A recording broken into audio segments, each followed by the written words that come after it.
पहलगाममध्ये अडकलेल्या पर्यटकांच्या मदत कार्यावरून महायुतीत श्रेयवादाची लढाई सुरू आहे का? भाजप आणि शिवसेनेतील मतभेद उघड झालेत का?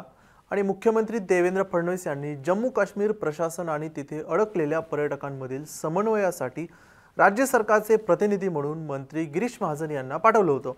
पहलगाममध्ये अडकलेल्या पर्यटकांच्या मदतीसाठी महायुतीत चढाओढ देखील सुरू असल्याचं पाहायला मिळतंय। भाजप आणि शिंदेंच्या वेगवेगळ्या बचाव कार्याचा अर्थ काय हेच आपण या व्हिडिओमध्ये पाहणार आहोत। नमस्कार, मी स्वानंद बिक्कड, तुम्ही पाहतात मुंबई तक। जम्मू आणि काश्मीरमधील पहलगाममध्ये दहशतवादी हल्ल्याची घटना घडली। या घटनेनंतर भारत आणि पाकिस्तानमधील तणाव देखील वाढला। दहशतवाद्यांनी केलेल्या बेछूट गोळीबारात तब्बल 26 पर्यटकांचा मृत्यू झाला तर अनेक जण जखमी झाले आहेत। या हल्ल्यात महाराष्ट्रातील 6 पर्यटकांचा मृत्यू झाला। या संपूर्ण घटनेबाबत देशभरात संतप्त प्रतिक्रिया उमटत आहेत।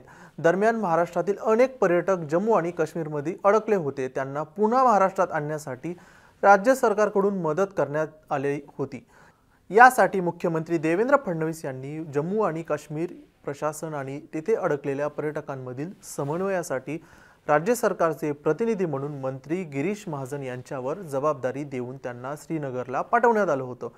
तसेच पहलगाममध्ये दहशतवादी हल्ल्यात महाराष्ट्रातील 6 जणांचा मृत्यू झाला। त्यांचे पार्थिव मुंबईत आणल्यानंतर त्या ठिकाणी भाजप नेते आशिष शेलार आणि मंत्री मंगल प्रभात लोढा हे देखील उपस्थित होते। मात्र दुसरीकडे उपमुख्यमंत्री एकनाथ शिंदे हे देखील जम्मू आणि काश्मीरला गेले होते। तसेच काश्मीरमधून परतलेल्यांच्या स्वागतासाठी मुंबईत विमानतळावर स्वागत करण्यासाठी शिंदेंच्या शिवसेनेचे मंत्री दादा भुसे, गुलाबराव पाटील, मंत्री योगेश कदम यांच्यासह आदी नेते उपस्थित होते। दरम्यान यावरून भारतीय जनता पक्ष आणि शिंदेंच्या शिवसेनेत एक प्रकारे पहलगाम मदत कार्यावरून श्रेयवादाची लढाई पाहायला मिळाली।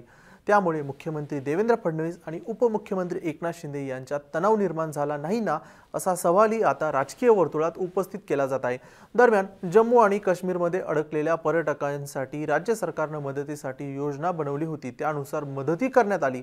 पण त्यानंतर उपमुख्यमंत्री एकनाथ शिंदे यांनी वेगळी योजना आखत पर्यटकांना मदत केली। यातच शिंदेंच्या शिवसेनेचे खासदार नरेश म्हस्के यांनी एक विधान केलं।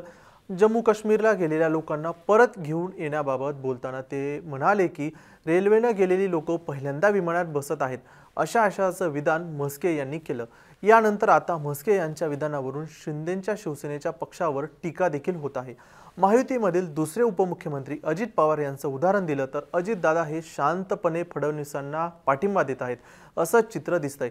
तसेच त्यांनी जम्मू आणि काश्मीरचे मुख्यमंत्री ओमर अब्दुल्ला यांच्याशी फोनवर चर्चा केली। दरम्यान पहलगाम येथील दहशतवादी हल्ल्यानंतर मुख्यमंत्री देवेंद्र फडणवीस यांनी निर्देश दिल्यानंतर विविध प्रयत्नांतून गेल्या 2 दिवसात आतापर्यंत सुमारे 500 पर्यटक राज्यात परतले आहेत। राज्य सरकारने इंडिगो आणि एअर इंडिया अशी 2 विशेष विमानं पर्यटकांसाठी केली होती।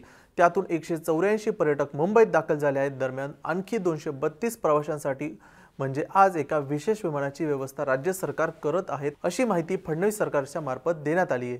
पण दुसरीकडे जम्मू आणि काश्मीरमधील पहलगाम येथे झालेल्या दहशतवादी हल्ल्यानंतर तिथे अडकलेल्या राज्यातील पर्यटकांना सुखरूप परत आणण्यासाठी शिवसेनेने पुढाकार घेतला होता। उपमुख्यमंत्री एकनाथ शिंदे यांनी स्वतः काश्मीरला जाऊन तिथे अडकलेल्या जास्तीत जास्त पर्यटकांना सुखरूप परत आणण्यासाठी प्रयत्नशील होते। त्यानुसार आतापर्यंत 4 विमानातून 520 पर्यटक मुंबईत परतले आहेत, अशी माहिती शिंदेंच्या शिवसेनेतर्फे देण्यात आली आहे। पण फडणवीस सरकारने जी प्रेस नोट प्रसारित केली त्यामध्ये 500 पर्यटकांना महाराष्ट्रात सुखरूप आणण्यात आलंय असं म्हटलं गेलंय।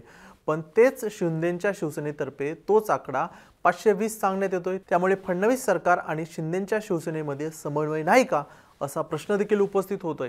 बाकी देवेंद्र फडणवीस सरकार आणि एकनाथ शिंदेंच्या शिवसेनेमध्ये काश्मीर पर्यटकांची जी सुटका करण्यात आली आहे त्यामध्ये श्रेयवाद सुरू आहे का, यावर तुम्हाला काय वाटतं हे आम्हाला कमेंटमध्ये सांगा। बाकी तुम्ही सर्व अपडेटसाठी पाहत राहा मुंबई तक।